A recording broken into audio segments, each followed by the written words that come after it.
നമസ്കാരം, ജന്മഭൂമിയിലേക്ക് സ്വാഗതം. വാർത്തകൾ ചുരുക്കത്തിൽ. കോട്ടയ്ക്കലിൽ വ്യാപാര സ്ഥാപനത്തിൽ വൻ തീപിടുത്തം. തീ അണയ്ക്കാനുള്ള ശ്രമം തുടരുകയാണ്. പുലർച്ചെ 5:30യോടെയാണ് കോട്ടയ്ക്കൽ നഗരമധ്യത്തിലുള്ള വലിയ വ്യാപാര സ്ഥാപനത്തിന് തീപിടിക്കുന്നത്. 200 രൂപയ്ക്ക് വൻ ആദായ വിൽപ്പന നടത്തുന്ന കടയിലാണ് തീപിടുത്തമുണ്ടായത്. തീ നിയന്ത്രണ വിധേയമായിട്ടുണ്ടെങ്കിലും കട പൂർണ്ണമായും കത്തി നശിച്ച നിലയിലാണുള്ളത്.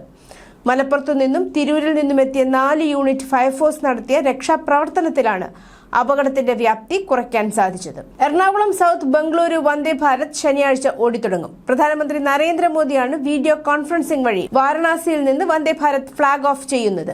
ചെന്നൈയിൽ നിന്നെത്തിയ ട്രെയിൻ ട്രയൽ റൺ കഴിഞ്ഞ് പൊന്നുരുന്നിയിലെ യാർഡിൽ ഉണ്ട്. സാധാരണ സർവീസ് ഈ മാസം 11-ന് തുടങ്ങും. ബുക്കിംഗ് ശനിയാഴ്ച ഉച്ചയ്ക്കോ ഞായറാഴ്ച രാവിലെയോ തുടങ്ങും. സ്വർണ്ണക്കൊള്ള കേസിൽ അറസ്റ്റിലായ ശബരിമല ദേവസ്വം മുൻ എക്സിക്യൂട്ടീവ് ഓഫീസർ ഡി സുധീഷ് കുമാറിന്റെ ആദ്യ ഭാര്യയുടെ മരണം സംബന്ധിച്ച് കോട്ടയം വെസ്റ്റ് പോലീസ് സ്റ്റേഷനിലെ പഴയ കേസിനെ കുറിച്ച് പ്രത്യേക അന്വേഷണ സംഘം വിവരം തേടി. അയ്മനം പരിപ്പ് ദേവസ്വത്തിൽ 1988-89 വർഷത്തിൽ സുധീഷ് സബ് ഗ്രൂപ്പ് ഓഫീസറായി ജോലി നോക്കുമ്പോഴായിരുന്നു സംഭവം. വാടക വീടിന് സമീപം തോട്ടിലെ കുളക്കടവിന് കരയിൽ ഭാര്യയെ മരിച്ച നിലയിൽ കണ്ടെത്തുകയായിരുന്നു. പ്രതികളിൽ 2 പേരും സംഭവത്തിന് ദൃക്സാക്ഷിയായിരുന്ന ദേവസ്വം ബോർഡ് ജീവനക്കാരനും പിന്നീട് ദുരൂഹ സാഹചര്യത്തിൽ മരിച്ചു. സുധീഷിന്റെ സുഹൃത്തായിരുന്ന ഒരു പോലീസുകാരനും മകനും കേസിൽ ഉൾപ്പെട്ടിരുന്നു.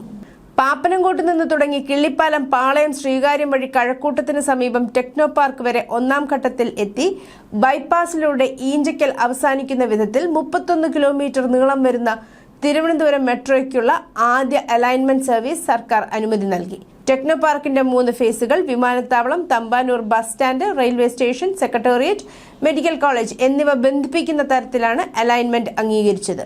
Kochi metro rail limited KMRL മുഖേനയാണ് പദ്ധതി നടപ്പാക്കുക.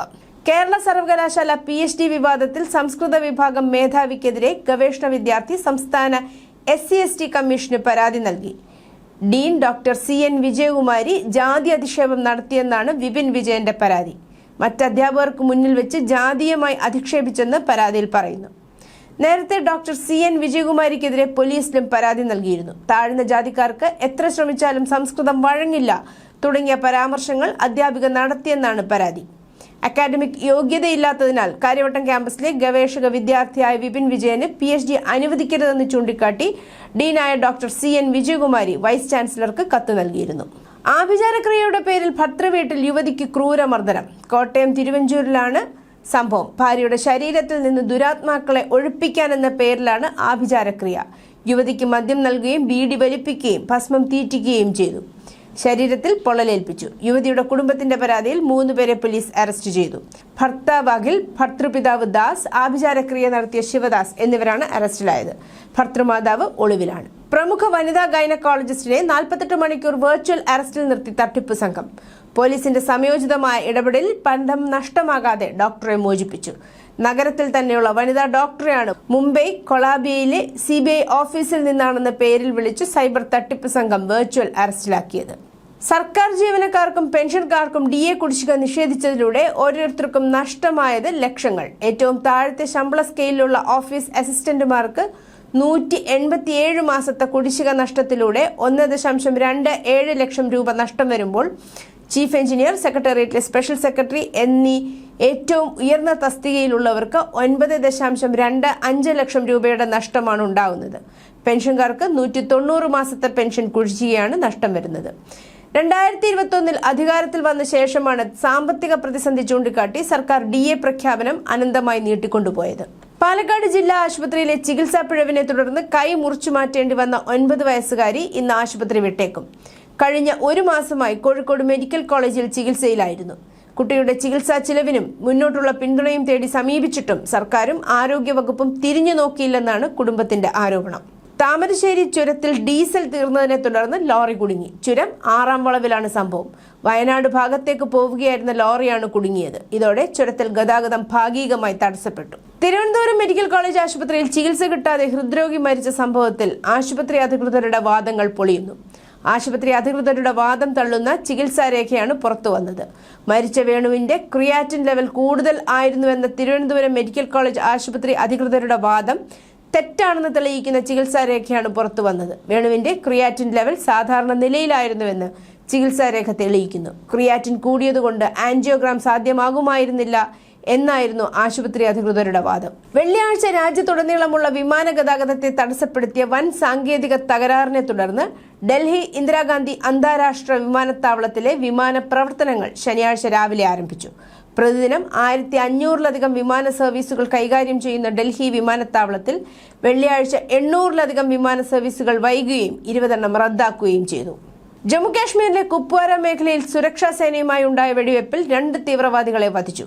കുപ്വാര ജില്ലയിലെ കേരൻ സെക്ടറിലെ നിയന്ത്രണ രേഖയ്ക്ക് സമീപം വെള്ളിയാഴ്ച അതിർത്തി കടന്നുള്ള നുഴഞ്ഞുകയറ്റ ശ്രമം സുരക്ഷാ സേന തടഞ്ഞതിനെ തുടർന്ന് വെടിവെപ്പുണ്ടായി. പ്രദേശത്തെ നുഴഞ്ഞുകയറ്റക്കാരുടെ നീക്കത്തെക്കുറിച്ച് സുരക്ഷാ ഏജൻസികളിൽ നിന്നുള്ള പ്രത്യേക ഇന്റലിജൻസ് വിവരങ്ങളുടെ അടിസ്ഥാനത്തിലാണ് ഓപ്പറേഷൻ ആരംഭിച്ചത്. പൂനെയിൽ തന്റെ മകൻ സർക്കാർ ഭൂമി വാങ്ങിയെന്ന ആരോപണത്തിൽ വലിയ വിവാദങ്ങൾക്കിടെ മഹാരാഷ്ട്ര ഉപമുഖ്യമന്ത്രി അജിത് പവാർ വെള്ളിയാഴ്ച തന്റെ മകൻ പാർത്ഥിവിനെ ന്യായീകരിച്ചു. അവരുടെ കമ്പനി വാങ്ങിയ ഭൂമി സംസ്ഥാനത്തിന്റേതാണെന്ന് തനിക്കും തന്റെ ബിസിനസ് പങ്കാളിക്കും അറിയില്ലായിരുന്നുവെന്ന് പറഞ്ഞു. വിവാദപരമായ കരാർ അതിനുശേഷം റദ്ദാക്കിയതായും അദ്ദേഹം കൂട്ടിച്ചേർത്തു. അസുഖബാധിതരായ മക്കളെ സുഖപ്പെടുത്തുമെന്ന് വാഗ്ദാനം ചെയ്ത് IT ജീവനക്കാരിൽ നിന്ന് 7 വർഷത്തിനിടെ 14 കോടി തട്ടിയെടുത്ത സംഘത്തെ തേടി പുനെ പോലീസ്. ആൾദൈവം എന്ന് അവകാശപ്പെടുന്ന സ്ത്രീ ഉൾപ്പെടെയുള്ള സംഘത്തിനായാണ് തെരച്ചിൽ നടത്തുന്നത്. ബഹുരാഷ്ട്ര IT കമ്പനിയിൽ ജോലി ചെയ്യുന്ന യുവാവാണ് കഴിഞ്ഞ ദിവസം പുനെ സിറ്റി പോലീസ് സ്റ്റേഷനിൽ പരാതി നൽകിയത്. ഓട്ടോ ഇമ്മ്യൂൺ ആരോഗ്യാവസ്ഥയും ഓട്ടിസവും ബാധിച്ച ഇയാളുടെ 2 പെൺമക്കളെ ചികിത്സിച്ച് ഭേദമാക്കാമെന്ന് അവകാശപ്പെട്ടാണ് സംഘം പണം തട്ടിയതെന്ന് പരാതിയിൽ പറയുന്നു. സ്കൂളുകൾ, ആശുപത്രികൾ, ഗതാഗത കേന്ദ്രങ്ങൾ, സ്പോർട്സ് കോംപ്ലക്സുകൾ എന്നിവയുടെ പരിസരങ്ങളിൽ ഇനി തെരുവ് നായ്ക്കളെ അനുവദിക്കില്ലെന്ന് സുപ്രീം കോടതി വെള്ളിയാഴ്ച വിധിച്ചു. വന്ധ്യംകരണവും വാക്സിനേഷനും ശേഷം ഇവയെ നീക്കം ചെയ്ത് ഷെൽട്ടറുകളിലേക്ക് മാറ്റാൻ നിർദ്ദേശിച്ചു. വെള്ളിയാഴ്ച മുതിർന്ന നടൻ സഞ്ജയ് ഖാന്റെ ഭാര്യ സരീൻ ഖാൻ വാർദ്ധക്യ സഹജമായ ആരോഗ്യ പ്രശ്നങ്ങളെ തുടർന്ന് അന്തരിച്ചു. ഹിന്ദു പാരമ്പര്യങ്ങൾക്കനുസൃതമായി മകൻ സായിദ് ഖാനാണ് അന്ത്യകർമ്മങ്ങൾ നിർവഹിച്ചത്. സഞ്ജയ് ഖാനുമായുള്ള വിവാഹത്തിനു മുമ്പ് സരീൻ ഒരു ഹിന്ദുമത വിശ്വാസിയായിരുന്നു. അവരുടെ ആദ്യ കുടുംബ പേര് കത്രക് എന്നായിരുന്നു. അവരുടെ ആഗ്രഹങ്ങളെയും കുടുംബ പാരമ്പര്യങ്ങളെയും മാനിച്ചുകൊണ്ട് ഹിന്ദു ആചാരങ്ങൾ പാലിച്ചാണ് അന്ത്യകർമ്മങ്ങൾ നടന്നത്. മുംബൈയിൽ നടന്ന അവരുടെ സംസ്കാര ചടങ്ങിൽ ഋത്തിക് റോഷൻ, രജത് ബേദി, നിതിൻ മുകേഷ്, ഇഷ ഡിയോൾ, സാബ ആസാദ്, സോയ അക്തർ, ബോബി ഡിയോൾ, ജാക്കി ഷറഫ്, രോഹിത് ധവാൻ, മധു ഭട്നാഗർ, ജാസ്മിൻ ഭാസിൻ, അലി ഗോണി തുടങ്ങി നിരവധി പ്രമുഖർ പങ്കെടുത്തു. റഷ്യയിൽ 19 ദിവസം മുമ്പ് കാണാതായ 22-കാരനായ ഇന്ത്യൻ മെഡിക്കൽ വിദ്യാർത്ഥിയുടെ മൃതദേഹം വ്യാഴാഴ്ച ഉഫയിലെ വൈറ്റ് നദിക്കടുത്തുള്ള അണക്കെട്ടിൽ കണ്ടെത്തി. രാജസ്ഥാനിലെ ആൾവാറിലെ കഫൻവാഡ ഗ്രാമത്തിൽ താമസിച്ചിരുന്ന അജിത് 2023-ൽ ബഷ്കീർ സ്റ്റേറ്റ് മെഡിക്കൽ യൂണിവേഴ്സിറ്റിയിൽ MBBS കോഴ്സിന് ചേർന്നതായിരുന്നു. ഇറാൻ തലസ്ഥാനമായ ടെഹ്റാനിൽ കടുത്ത ജലക്ഷാമം നേരിടേണ്ടി വരുമെന്നും അടുത്ത മാസം വെള്ളം മുടങ്ങുമെന്നും സ്ഥിതി തുടർന്നാൽ ആളുകളെ ഒഴിപ്പിക്കേണ്ടി വരുമെന്നും ഇറാനിയൻ പ്രസിഡന്റ് മസൂദ് പെസഷ്കിയാൻ മുന്നറിയിപ്പ് നൽകി. ടെഹ്റാൻ തുടർച്ചയായ 6ാം വർഷവും വരൾച്ചയിലേക്ക് പ്രവേശിച്ചു. ചില അണക്കെട്ടുകൾ ശേഷിയുടെ 10% താഴെയാണ്. ടെഹ്റാന്റെ കിഴക്കുള്ള 5 പ്രധാന ജലസംഭരണികളിൽ ഒന്നായ ലത്യാൻ അണക്കെട്ടിൽ ഏകദേശം 9% മാത്രമേ വെള്ളമുള്ളൂ എന്ന് ഉദ്യോഗസ്ഥർ പറയുന്നു. DNA-യുടെ ഘടന കണ്ടുപിടിച്ചവരിൽ ഒരാളും നൊബേൽ ജേതാവുമായ അമേരിക്കൻ ശാസ്ത്രജ്ഞൻ ജെയിംസ് വാട്സൺ അന്തരിച്ചു. 97 വയസ്സായിരുന്നു. 1953-ൽ DNA-യുടെ ഇരട്ടപ്പെരിയൻ ഘടന ഡബിൾ ഹെലിക്സ് കണ്ടുപിടിച്ചിരുന്നു. ഇതിനാണ് 1962-ൽ ബ്രിട്ടീഷ് ശാസ്ത്രജ്ഞനായ ഫ്രാൻസിസ് ക്രിക്കിനും മൗറിസ് വിൽക്കീസിനുമൊപ്പം ജെയിംസ് വാട്സന് വൈദ്യശാസ്ത്രത്തിനുള്ള നൊബേൽ സമ്മാനം ലഭിച്ചത്.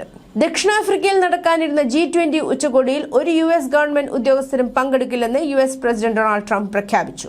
വെള്ളക്കാരായ കർഷകരോടുള്ള രാജ്യത്തിന്റെ പെരുമാറ്റം ചൂണ്ടിക്കാട്ടി വാർഷിക ഉച്ചകോടിയിൽ പങ്കെടുക്കില്ലെന്ന് ട്രംപ് നേരത്തെ തന്നെ പ്രഖ്യാപിച്ചതിന് ശേഷമാണ് ഉച്ചകോടി ബഹിഷ്കരിക്കാനുള്ള അദ്ദേഹത്തിന്റെ തീരുമാനം.